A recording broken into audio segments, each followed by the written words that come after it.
Hi, everyone. Welcome to MS Connect. I'm so excited to be part of today's young adult panel session. What works for me, turning evidence into practical solutions for everyday life. My name is Julie Patray. I'm co-chair of the MS Society Young Adult Committee, and I've been living with MS for about 14 years now. I'm also a recent doctoral graduate in rehabilitation science from Queen's University, where I completed my thesis on evaluating access to healthcare for Canadians with MS. As co-chair of the Young Adult MS Committee, I helped formulate the direction for this session, which aims to make sense of MS lifestyle research and helps you make decisions about what will work for you as an individual. Now, before we begin, I'd like to go over a few housekeeping items.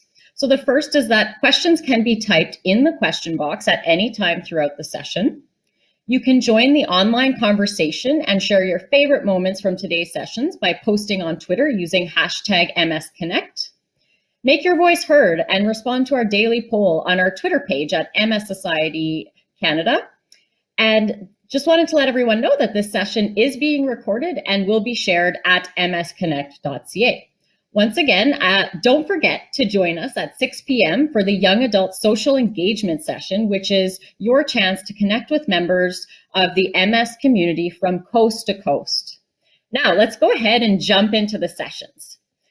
As we all know, living with MS means that we have to make decisions about how we manage our condition on a daily basis. There's a lot of information out there to navigate as we attempt to make the best informed decisions. As young adults trying to manage MS, along with all the other aspects of our lives, this can feel a tad overwhelming. Questions we can often ask ourselves are, what do I have control over? How do I figure out what works for me? How can I interpret MS research and apply it to my daily life? Well, I'm happy to welcome today an expert panel of speakers who will provide a quick overview of relevant research and information in lifestyle modification, which will help answer some of these questions as they provide their top tips and strategies just for you. I will also be presenting how to make sense of the research we encounter as persons with MS. This will be followed by a panel presentation. The panel presentations, there will be a question and answer period with the panelists. So please join me in welcoming our panelists, Dr. Alison Kamer, Dr. Sarah Donkers, and Dr. Anne Markosha. And of course, myself. As I said, I'll be acting as both moderator and presenter. So say hi to our lovely panel here. Now, just as a quick reminder, questions can be typed in the question box at any time throughout the session when asking questions. Please ensure that you use this Ask a Question box on your screen as opposed to the chat function. Now let's get started with our talks. So first up, we have Dr. Alison Kamer. She's an assistant professor at the University of Saskatchewan in the College of Pharmacy and Nutrition. She's a registered dietitian with over 20 years of experience. Dr. Kamer will be talking us through the ins and outs of nutrition and MS in her presentation. The screen is all yours, Dr. Kamer. Thanks. Oops. And I'm clicking away. So thanks for having me. It's a pleasure to be joining this session. I'm going to quickly talk about healthy eating and MS. I'm trying to move this so I can see my slides. So we know that good nutrition and healthy eating are important for our health. Adages like you are what you eat and an apple a day keeps the doctor away are very familiar. And we know that we need to eat well in order to live well. It seems very simple, but with the plethora of websites and books and people on shows like Dr. Oz and the doctors, we start to realize that it can be much more complicated to figure out how do we actually do that? How do we just have a healthy eating strategy? So before I start, I want to say something about diets versus dietary patterns, because I'm going to use both phrases. So to me, diets are prescriptive and restrictive. They usually have a lot of rules about what you can and can't have, and usually for shorter periods of time. And typically with diets, there's often a goal of weight loss associated with them, just generally. Whereas dietary patterns, that I use that differently than using the word diet. A dietary pattern is a regular pattern of eating that you follow over the long term for years and years. So it's not as rigidly defined. there's not words like compliance or restriction or I fell off my dietary pattern. Your dietary pattern is your regular habit and style of eating that you maintain over the course of your life. So the organizers asked me to touch on a few diets that are making headlines. I'm going to address 3 of them for you today. So the first is intermittent fasting. And there's multiple versions of this. So intermittent fasting is where you restrict the period of time in which you eat, or you restrict the amount that you're going to eat. So the 16-8 method is where you limit your eating window to about 8 hours a day, every day. And that sounds really crazy when you think, well, I can only eat 8 hours of the day, 16 of them I'm fasting. But then remember that 8 of those hours you'll be sleeping.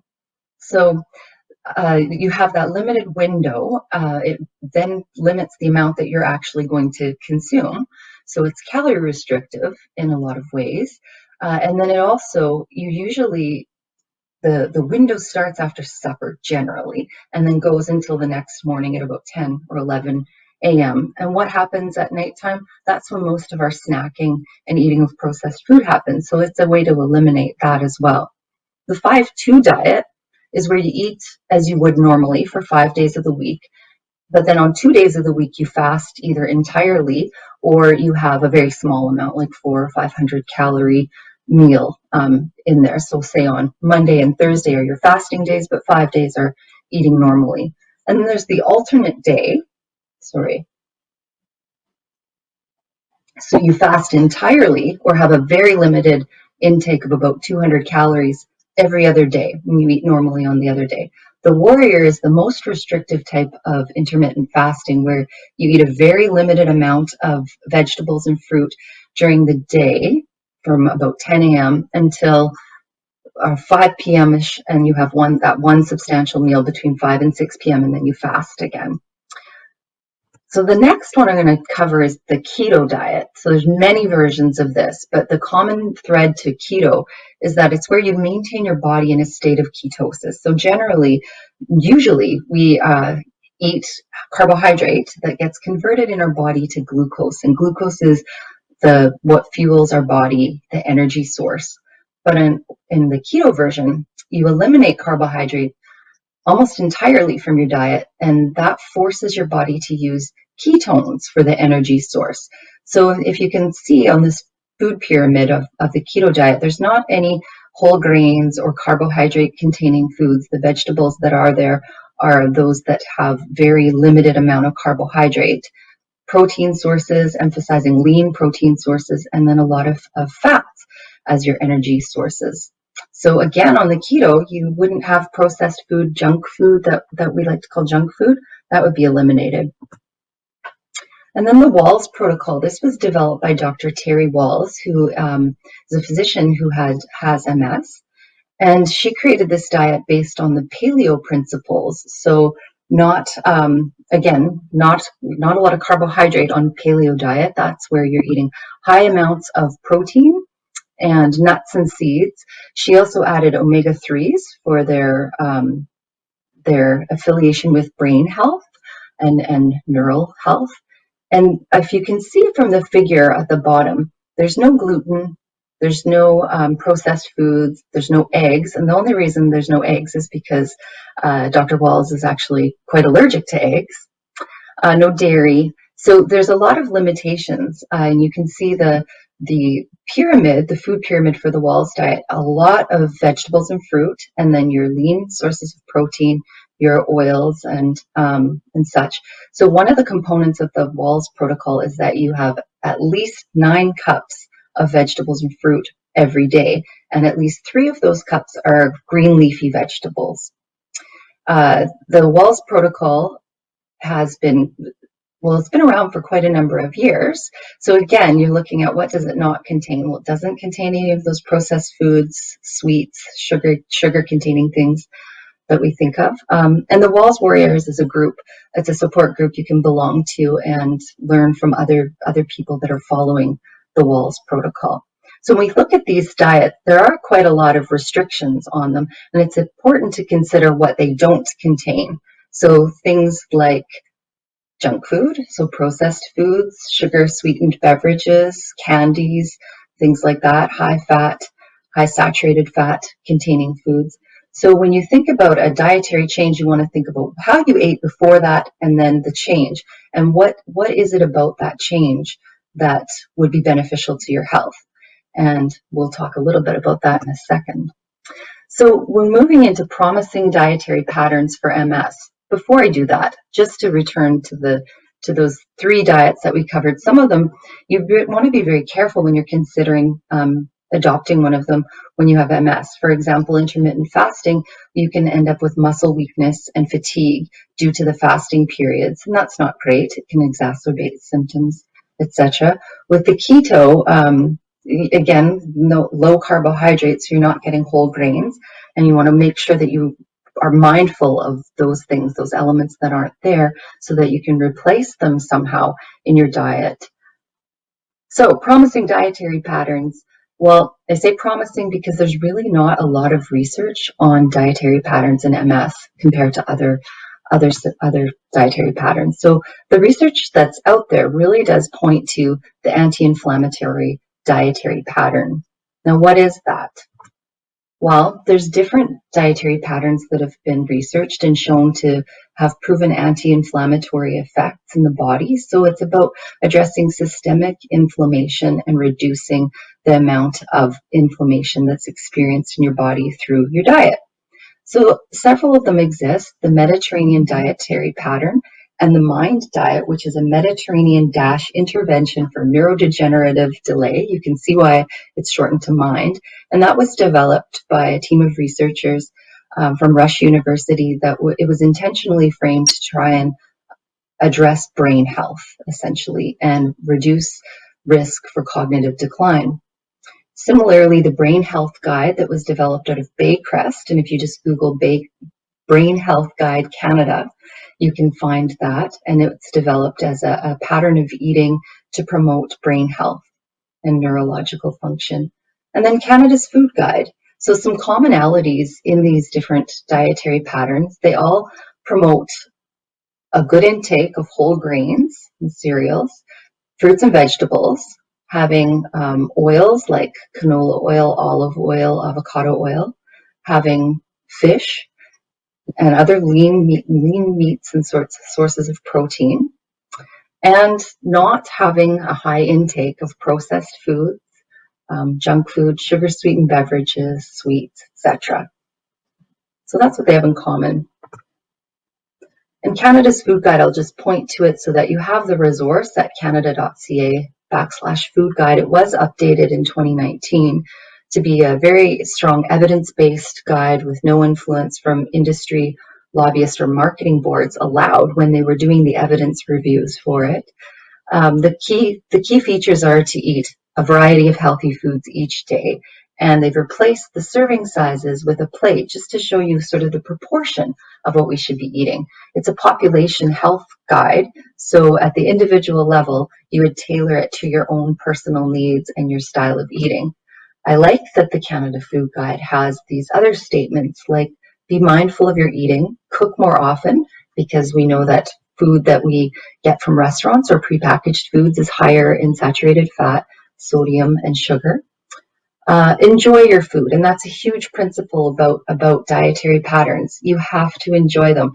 Food is about more than just nutrients going into your body as fuel. It's about socializing. It's about finding joy and pleasure. Eat with others, also emphasizing that part, the social aspect of eating and enjoyment, that it reduces isolation. It's a place to bond over. They say to use food labels so that you can identify what is in your food. That way you can have an easier time limiting foods that are high in sodium, sugars, or saturated fat. And be aware of food marketing. I'd also add a caveat there, not only food marketing, be aware of food marketing, but also be aware of diet marketing. So some dietary practice pointers. You want to maintain a healthy weight. A healthy weight is your best strategy for reducing that overall system inflammation. And that doesn't mean a healthy weight that you see, on Instagram and in magazines and on TV, not that distorted version of what a healthy weight. A healthy weight, it will vary from person to person. It's not about your size, it's about your ability to do things well and where you're comfortable. at. You want to monitor and manage your energy levels. So if you're trying any different type of dietary strategy, you want to just pay attention to how you feel. And do you have enough energy, or are you feeling headachy, fatigued, those kinds of things, because you might be limiting too much or having too much of a certain thing. Fiber is quite important, and I bring this up anytime that I'm talking with groups with MS, particularly because of something called neurogenic bowel. So you want to make sure that you have a good source of fiber for that regularity, and that can help to reduce the effects of neurogenic bowel, which can make your bowels move too quickly or too slowly and cause constipation. So fiber is really important that way, and that's your whole grain foods and your fruits and vegetables. It's also really important because fiber is how we nurture our microbiome. And that's another thing that's been in the news quite a lot in the last few years, is the importance of having a healthy gut and healthy microbiome. So you can take probiotics and eat fermented foods, but they also need something to live on, and that they live on the byproducts of fiber being digested in your body. I always mention vitamin D, especially in Canada. It's important. In Canada, in the wintertime, we need to supplement vitamin D. And not only because we're covered up, usually it's too cold to have our skin exposed for sun to produce vitamin D, but because the wavelength of the sun in winter in Canada is such that it will not allow for our skin to produce vitamin D. You could be out in minus 40 completely naked. That sun isn't going to help you with your vitamin D levels. And then alcohol. Alcohol is one of those interesting products, foods that in very small amounts, it's health protective and it can help with anti-inflammatory properties. But in larger amounts, it does the exact opposite and is unhealthy. It also can be destabilizing and cause balance problems and disinhibition. So disinhibition meaning that you might eat more or eat things that you probably, were maybe trying to avoid, like junk food, etc. And you want to think about those healthy dietary patterns. Nutrition and eating are about more than just the nutrients and fuel. They're about a healthy life and balance throughout your life. Some red flags to be aware of about diets: anything that gives you big promises, says that it's going to cure you or do something magically, that's a red flag. Probably not. We would really know about that, and people would be, like your doctors would be talking about that. Any diet that's trying to sell you something, really big red flag. Why? Why do you have to buy a certain product from them? That kind of thing is a red flag.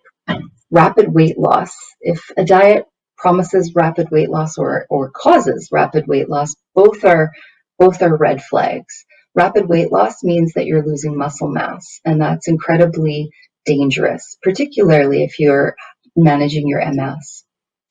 And rapid weight loss usually means a rebound where you actually can end up gaining more weight than you lost originally. You want to be careful about the sources of evidence. So if you're reading about a diet and most of the evidence is based only on animal models and not any things about human studies or population studies, be wary of that. Be a little bit skeptical. And then anecdotal evidence. So if you're hearing a testimonial or someone saying, well, this worked for me and it's great and wonderful, great. But it is a red flag if that's the only type of evidence. And you really want to make sure when you're hearing an anecdotal tale of diet success, well, how was that person eating prior to starting the diet?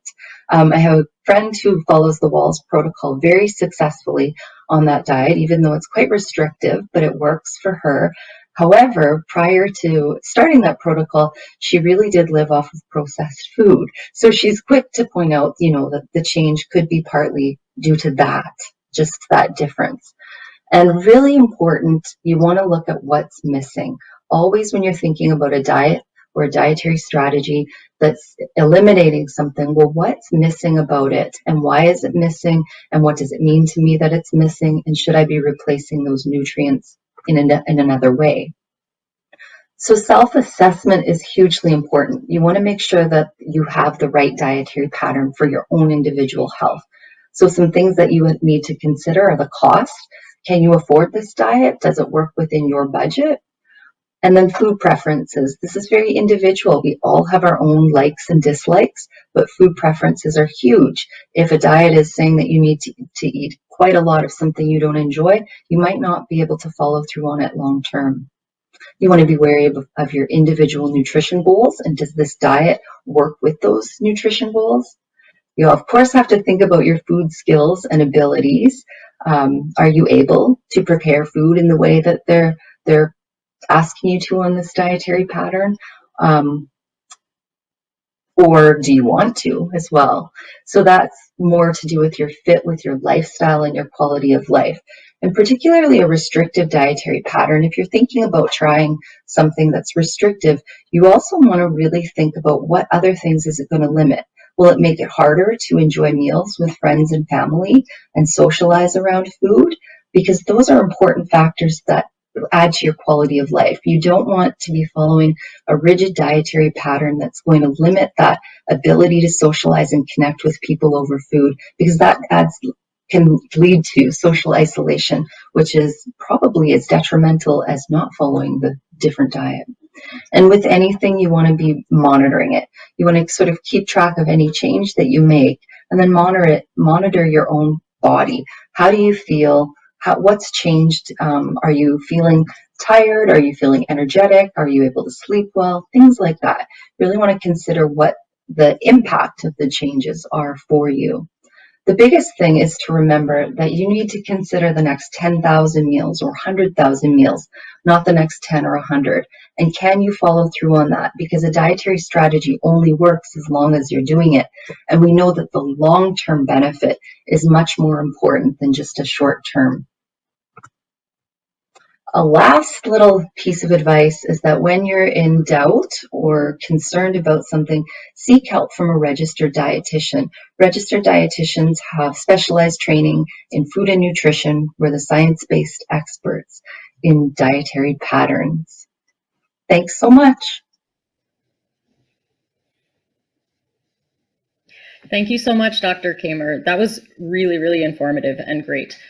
Next up, we have Dr. Sarah Donkers. She's an assistant professor in the School of Rehabilitation Science at the University of Saskatchewan. She practiced as a physiotherapist, specializing in neurological care for 10 years prior to her research career.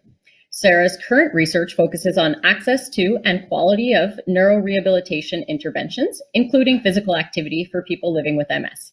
Dr. Donkers will be providing us an update on physical activity and MS and exercise in MS. So take it away, Sarah.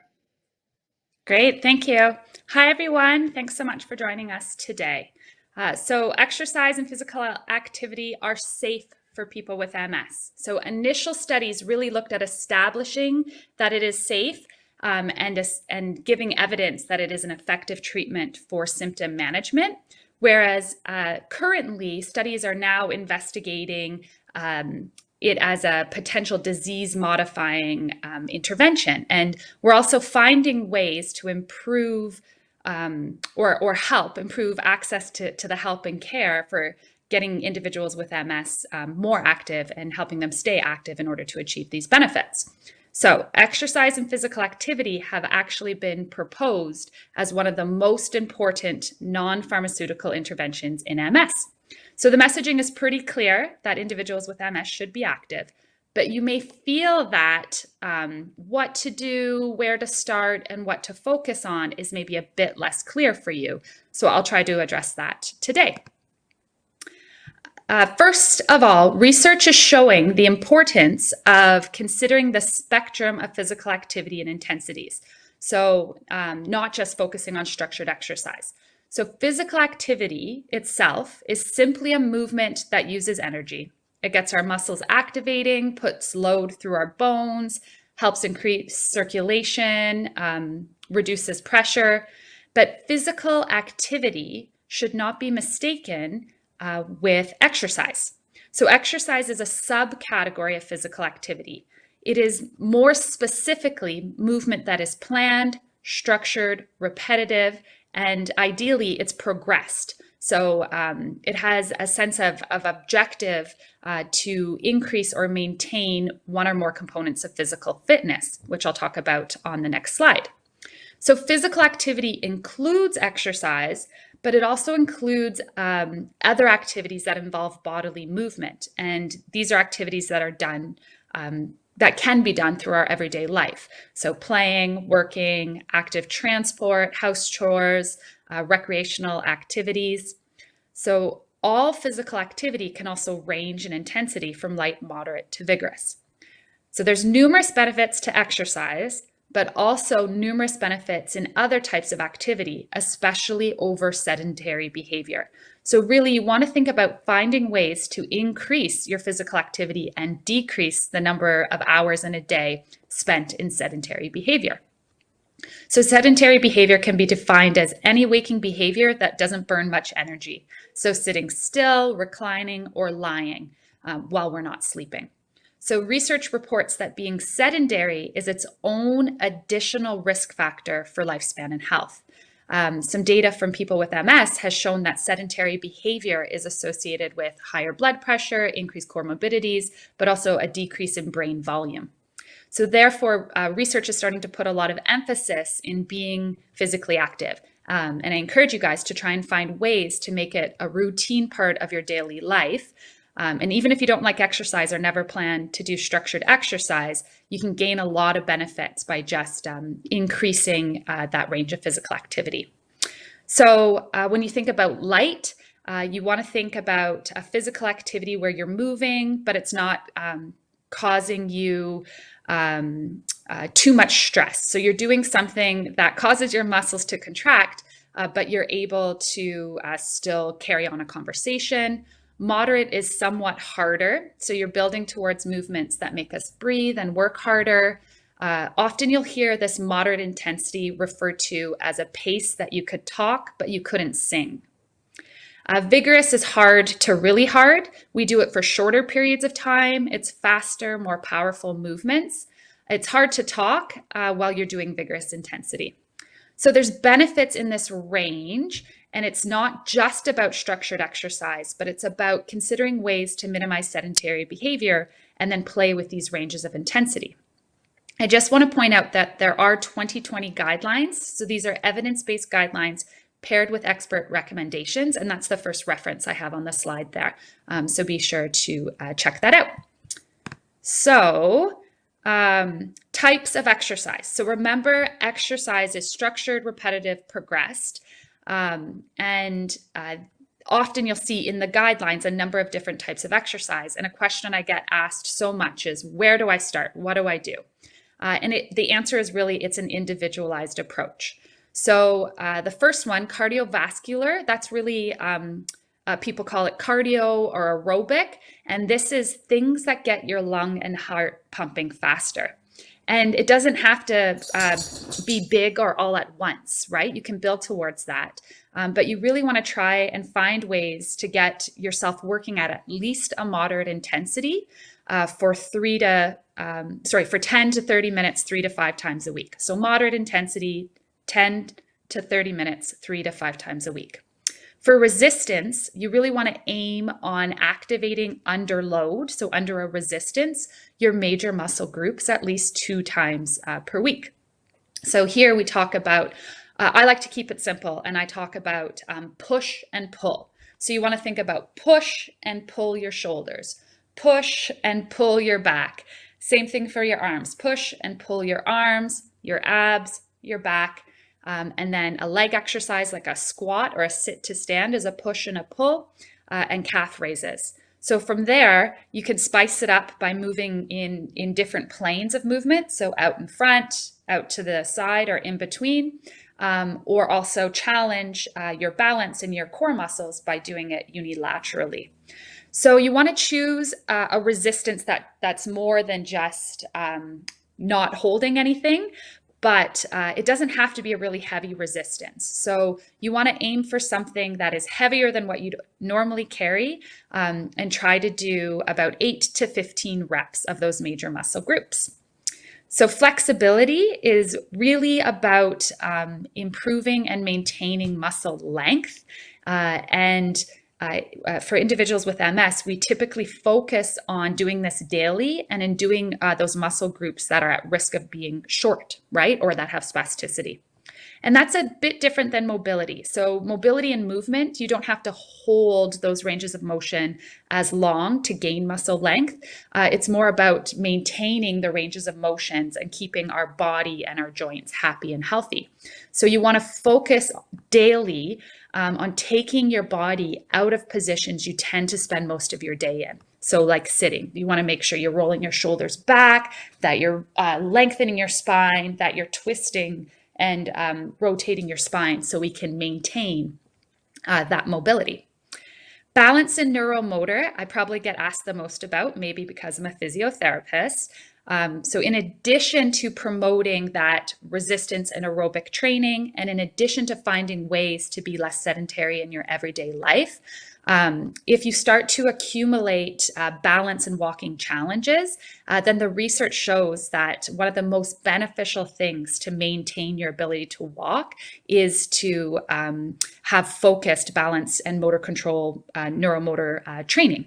So this often includes mobility into it, but it's really about building our body awareness and finding a level that's safe but challenging for you to improve your postural control, your coordination, and your reaction time. And this leads me into types of activities. So yoga, Pilates, and Tai Chi, they often will target this balance neuromotor as well as mobility challenges. So sometimes, depending on the intensity of these structured programs like yoga, Pilates, and Tai Chi, it could also be an element of strengthening endurance, but for the most part, it is that balanced neuromuscular mobility. So where should you start? What should you do? Always keep in mind that regardless of what the research shows, the best program is one you will do. So the best program is really individualized. Remember, there's a range of benefits in all types. Type, intensity, duration will result in different outcomes. So an individualized approach based on your needs, your abilities, and your preferences will really work to help design a program that works for you. So I want to put in a plug to say, ask for help, because finding what is right for you, finding where to start, addressing your questions and overcoming your barriers, helping you build a support network and have people to help hold you accountable will help you find ways to be active in a way that's meeting your needs as well as appropriately challenging your abilities. So regardless of what we know from research, it has to be something that works from you and something you will do, knowing that there's a range of benefits in all types. So I'm going to end by saying it doesn't have to be fancy, especially during the COVID times where your gyms might be closed or you can't get to your regular programs. Do arm boxing for 30 seconds while you're waiting for your toast to pop. You can sneak in 10 sit to stands before you settle yourself on the couch or into your favorite chair. Hopefully you're sitting up straight now and rotating or stretching. Just sneak it in when you can, because it doesn't have to be fancy. I often use my nieces and nephews as my resistance, right? You're holding them anyway, depending on how big they are. You're holding them anyway. I'm going to try and lift them a few times or do a few sit to stands. Make sure you have a variety of options, because on days when things don't go as planned, which many of you experience with those fluctuations in MS, you want to have alternative options in your back pocket. So options for when you're feeling your best to when maybe fatigue is really hitting you that day, and you can substitute something like mobility in. Try to find balance across those different types of activities throughout the week. And if you are someone who is active or who is starting to be active, maybe earlier in the disease course, maybe a more maybe during a remission, you're feeling nice and stable, those are the times to try and consider monitoring your intensity. How hard are you working? How often? How much weight were you lifting? What's your heart rate? And using that to guide how you progress your exercise. And keep in mind that anything is better than nothing. Thanks, guys. I included a few resources here. Thank you so much for that presentation, Sarah. That was really great. Now, next up, we have Dr. Anne Marcocha. She is a clinical psychologist working in Alberta that has been working with persons with MS since 2012. Dr. Marcocha will lead us through her presentation on mental health and MS. So off to you, Dr. Marcocha. Wonderful. Hello, everyone. Yes, so if my slides get connected here, I'll be speaking about mental health in people with MS. So I have no disclosures or conflicts of interest. I will be talking about the current research regarding anxiety and depression in people with MS, top 5 techniques to manage MS-related stress, anxiety, and depression, as well as current resources for mental health in Canada. So depression occurs at some point in life for approximately 50% of people with MS. And at any given time, it's estimated that 25% of people with MS are experiencing depression. And these numbers are 3 times higher than in people that don't have MS. For anxiety, it occurs at some point in life for 14 to 34% of people with MS. And there are some anxiety symptoms for approximately 63.4% of people with MS, even if there's not enough symptoms to get an official anxiety diagnosis. Anxiety and depression often occur together, and prolonged symptoms are linked to cognitive challenges, lower quality of life, suicidal thoughts, and they can sometimes interfere with other MS treatments. The treatment for depression and anxiety is psychotherapy, is one option, and specifically cognitive behavioral therapies or mindfulness-based therapies. Those have been researched in people with MS. However, there are other ones, such as emotion-focused therapy or ACT, and which is acceptance and commitment therapy. Medication is another potential treatment for depression and anxiety, and often a combination of medication and psychotherapy is what is helpful for people. So some tips. The first one is something called learned optimism. So optimism is a personality trait with the glasses half full kind of thing. And some people aren't naturally optimistic, but there's something called learned optimism, which step 1 is noticing that I have a lot of strong emotions about this. I'm suffering. This is terrifying. I'm angry. I'm sad. My universe just got flipped upside down. And if I can have validation and recognition of that suffering and some self-compassion, that often naturally goes to step 2, which is, but I can do this. It's hard. I have some supports. Yes, there's these symptoms, but I'm going to focus on my goals for the day, and I'll get through this. Optimism is related to decreased symptoms of depression in people with anxiety, and gratitude is linked to quality of life in people with MS, and gratitude is a part of optimism. So a common challenge is being stuck in the why me, which is very common, especially for people who are young and being diagnosed with this. And I invite people to consider how they are speaking to themselves. We all have an internal dialogue, and often we're harsh and critical toward ourselves in ways that we would never be critical if it's, say, it was our best friend who was going through this. Another technique is living your values. So what's important to you? And it can be anything. There's no right or wrong. Teamwork, problem solving, intimacy. How did you carry out those values in the past? And how can you continue to carry them out or find new ways to carry them out now that you have MS? An example might be you used to play basketball and you really enjoyed it. The values you got from that were, say, exercise and teamwork. Okay, maybe now with MS, I can't play on that team anymore, but I can still find exercises that fit my needs, and maybe I become the coach because I really want that teamwork value. Common challenges are using an all or none approach. So if I can't do it exactly how I used to, then I won't do it at all. So finding creative ways to include your values, but also there are some realities that maybe I can't do something that I used to love, and there's grief and loss that's involved. A third technique is your overall health. So diet and exercise, which you've already heard a lot about, and also impacts mental health and specifically anxiety and depression. Sleep, very important, especially for pain management and depression. And mindfulness, which is attending to the present moment, being aware of your senses, your breath. I know a lot more people are getting into yoga and understanding the benefits of mindfulness.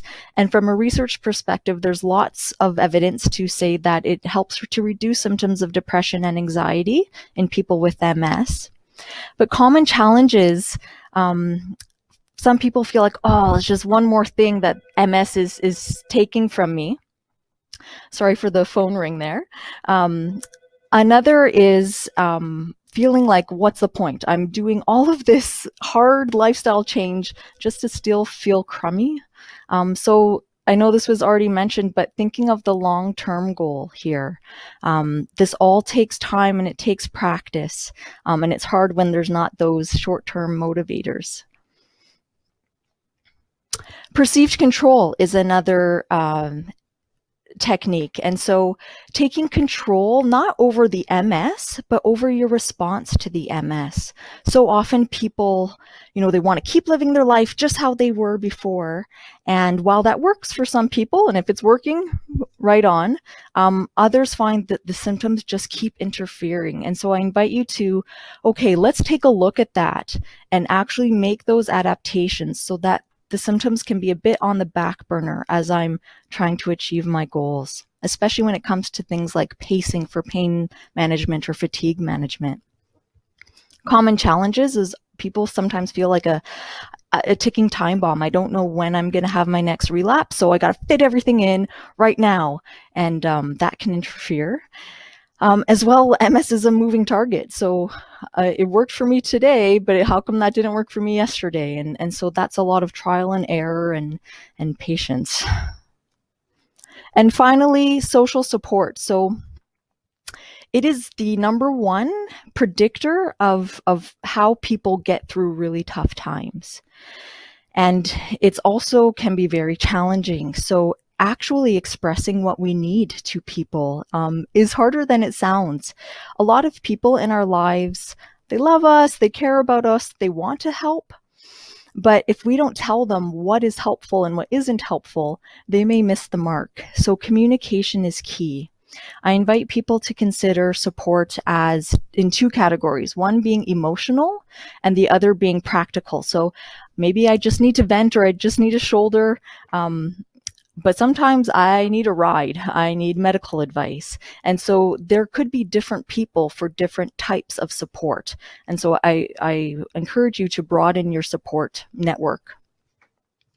And a reminder that isolation is linked to depression in people with MS.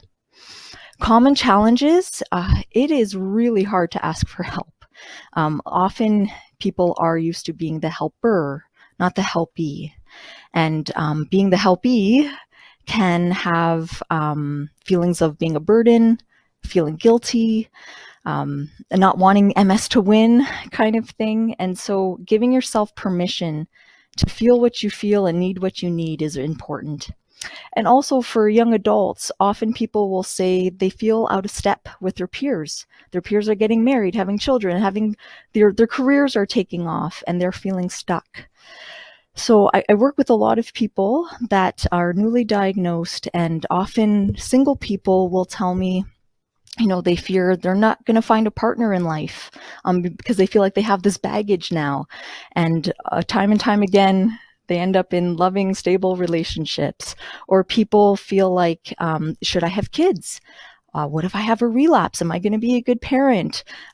There's so many common questions, and I encourage you to seek out that support. You're not alone. And so speaking of which, I encourage you sorry, I went one too far. To talk to your GP or neurologist. Often there are help available through clinics. There's publicly funded mental health all throughout Canada. And right now, because of the pandemic, there's a lot of virtual help if transportation, for example, is a barrier. There's private mental health support. There's things like the MS Society. What a great resource. They have peer supports, one-on-one and groups. And just a note that although an MS specialist would be fantastic, or at least somebody who's trained in rehabilitation psychology or health psychology, most therapists are trained in that cognitive behavioral therapy that I mentioned before. So hopefully you'll find some benefit even if you can't find an MS specialist. I also have here just a list of different self-help resources, MS specific and general mental health, as well as some free apps. Some you have to pay for as well, and some websites that I really like their worksheets and handouts. And my references, and thank you. Thank you. Thank you, Dr. Marcocha, for that really important and interesting presentation. Next up, I will be switching gears and walking you through a presentation that can help you understand research that you may want to apply to your life. Throughout this week, you've been exposed to a lot of different research that may have sparked your interest in doing a bit more digging on your own. So what I'm going to do is try and provide you with some basic guidelines on evaluating research. And so I'll just wait for my slides to come up here and get to it. Okay, so just to let you know, this is a large topic and it could I could go on for an hour. There's also courses that happen for semester to understand this topic, but I'm going to do a quick overview today. And the way that I'm going to do that is essentially I'm going to get us to talk about some questions that you can ask yourself when you're looking at specific research.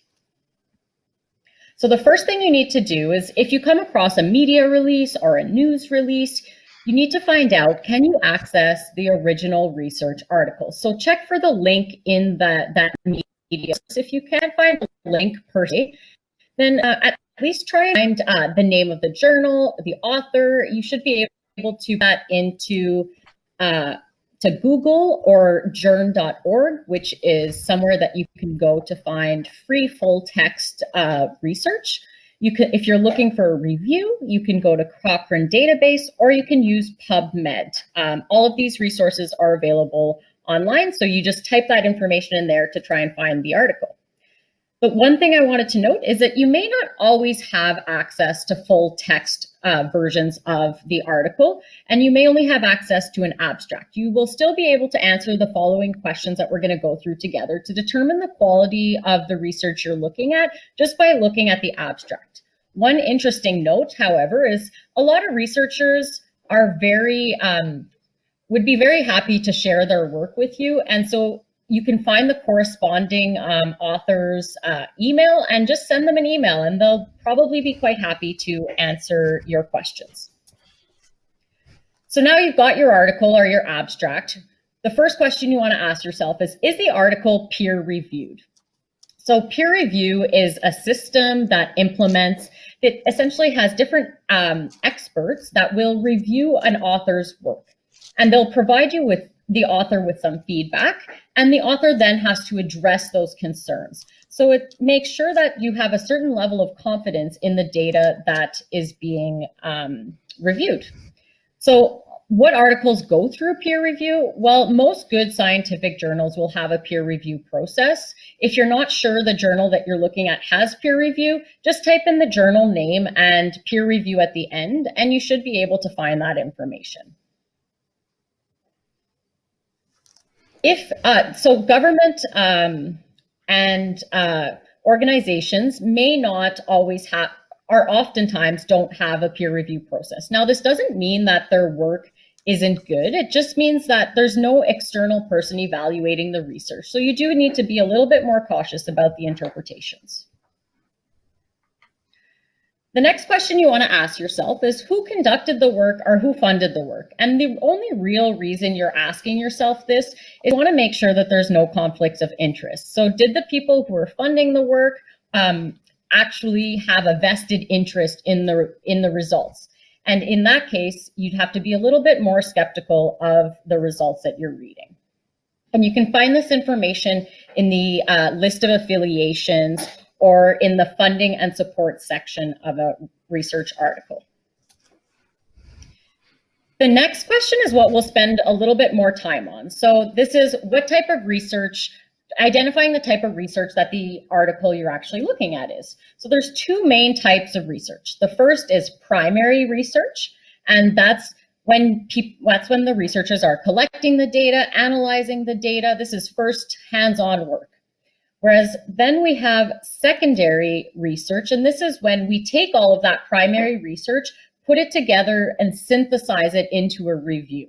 So first we'll start off by looking at the primary research. And one type of primary research that we see a lot, especially in MS research, is research that evaluates a treatment or an intervention. So this can be a drug or a physical activity intervention. And so generally speaking, this will be called a trial or a clinical trial or a randomized control trial. Two things you want to look out for here are, is there a control group and are the groups randomized? The reason you're doing that is because when there's what a control group is that they split people into two groups. One group will receive the drug or the intervention and the other one does not. And then you want to see what the outcome is after they've received the intervention. And you want to make sure that the outcome isn't also happening to the control group, which means that the effect is not actually the drug. Now, the same thing goes for a randomization. You want to make sure that people are put at random into the two different groups to make sure that when you're looking at the results of the specific intervention, that it's not actually due to the characteristics of those two groups. So to make sure you want to be really confident in a study, you want to make sure that it's been randomized and that there's a control group in those trials. I also wanted to note that if you see a pilot or feasibility in the abstract or in the article, that generally means that this is kind of a first step in research, and it's more so to inform future research. So I wouldn't look too much at that, and you wouldn't want to be applying this type of research to your daily life. Excuse me. The next one is exploring risk factors. So this is observational study. So there's no actual intervention per se. This is things like you want to look at the risk of low vitamin D on developing MS later in life. And so there are different types of observational studies. There are case controls. So in which case you would have one group, let's say, if you're looking at obesity, one group, the case would be people with obesity, and then the control would be people without obesity. And then they would look at whether or not people have higher relapses based on obesity level. There's also cross-sectional studies. So this is looking at a specific item at specific time. Sorry, I'm just going to grab some water. And then we have longitudinal studies or cohort studies, which actually follow a group of people throughout time. We can also explore how common something is. So generally we do this through health surveys. Probably you've all filled out a health survey at some point in your life. And there are multiple different types of surveys that exist. Then we move away from the numbers and the statistics, and we can delve into research that is more about what people's experiences and perspectives are with regards to research. So this is what we call qualitative research. There's multiple different ways of doing this, but most of the time we collect data through focus groups and interviews. And then finally, we have a combination of these approaches. So this is what is becoming much more common. And so it's called mixed methods. And it's where you take a quantitative study, so maybe a randomized controlled trial or a survey, and you also do some qualitative work. So maybe you add an interview or a focus group. It's a little bit harder to assess the rigor or how confident you can feel in this work, just because we evaluate different metrics when we look at quantitative versus qualitative research. And then we get to secondary evidence or secondary research, and this is the highest level of evidence. So this is what you can attribute the highest level of confidence to. So if you're generally, we talk about systematic reviews in this case. So it's where we take all, let's say the topic of fatigue that Marcia was talking about today, and we take all of the information, all those studies together on fatigue management, and we create a review and look at what all of those primary research say together. What's the big picture? There are other types of reviews that are more scoping review and narrative review, and those are more so to get a feel for what's out in the field, but not necessarily evaluating the level of the research. So why did I talk about all of these different types of research? Well, the reason is that by knowing what type of research it is, you can actually attribute a certain level of confidence to that research.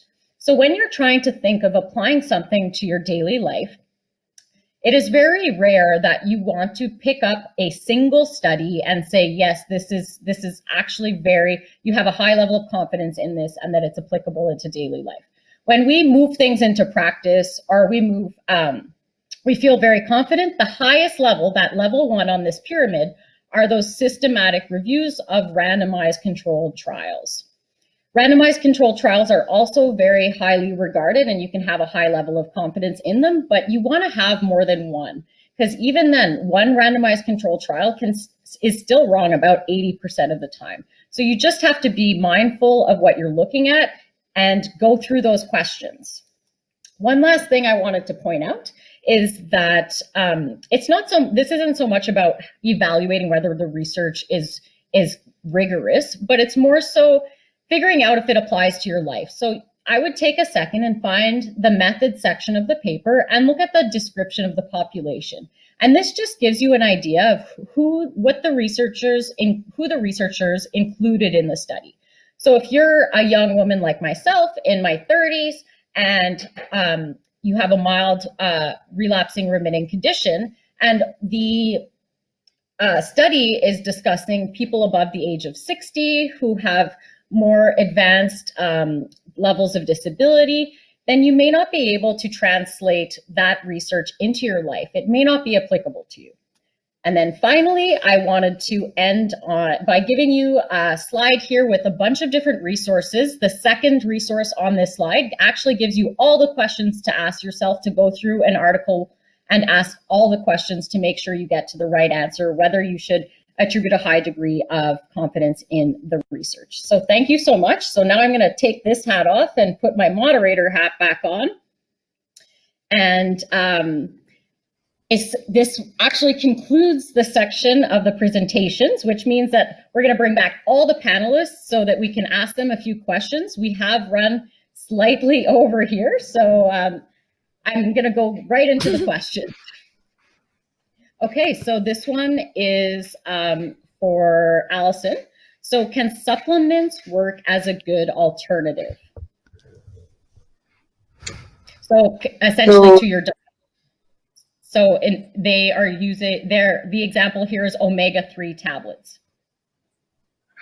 Okay, so if you've reviewed your dietary pattern and you think that you're not eating foods that would have that, then yeah, certainly you could add it back in there.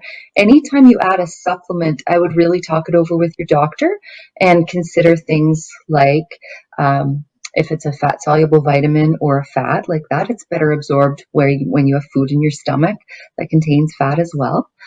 Things like that, and whether it interferes with any other medical treatment that you're having. Okay, thank you, Allison. We have another one for you. What is a good rule of thumb on appropriate amount of alcohol a week? 3 drinks a week? 3 glasses of wine? So it varies from person to person and your sensitivities to it, etc. But the general rule of thumb is 1 drink per day and not more than that for women, and 1.5 to 2 per day for men. That's the sort of general moderate intake, but you have to also remember what 1 drink is. So that's 1 ounce of spirits, I believe, or 1.5 ounces of spirits, and a 4-ounce pour of wine, and a bottle of beer, not a pint of beer. Okay, good point. Okay, this one is for Sarah. When being sedentary but doing mental activity like gaming, will that stop a decrease in brain volume? Great question. The answer is we don't actually have enough research on that yet, specifically for MS. Anytime you can keep your brain active and challenging it helps with brain volume. But another component of brain health and brain volume is doing exercise that brings blood to your brain. So that's where aerobic physical activity is really important in helping with brain health. So challenging video games or challenging games like puzzles, Sudokus, crosswords, those sort of things in a general population are shown to be beneficial for brain mass and cognitive health. So yeah, that's all I can say for now. Okay, we'll keep Sarah up there because I've got another question for Sarah. So the person is asking, how long would I have to do exercise to start seeing some positive result? And is there no fear that I might be making my MS worse? Great question. That is the most common question I get is, what do I do to ensure I'm doing the best thing for me, not something that's going to make it worse? And to answer the benefits question, it depends on what benefits you're looking for. So some people have immediate short-term benefits just after one session, right? So it can change mood. It can help with energy level. It gives people a sense of control. So we have those temporary, what we call performance benefits. For individuals who are using certain types of exercise for symptom management, a 30-minute stretch or a 30-second stretch or a two-minute stretch can take away pain and can help decrease spasticity, which may be contributing to pain. So to answer your questions, it really depends on the benefits. If we're really talking about longer term benefits like increased strength or increased muscle mass, increased learning and neuroplasticity in the brain, we talk about consistently doing something for 8 weeks as that structural change.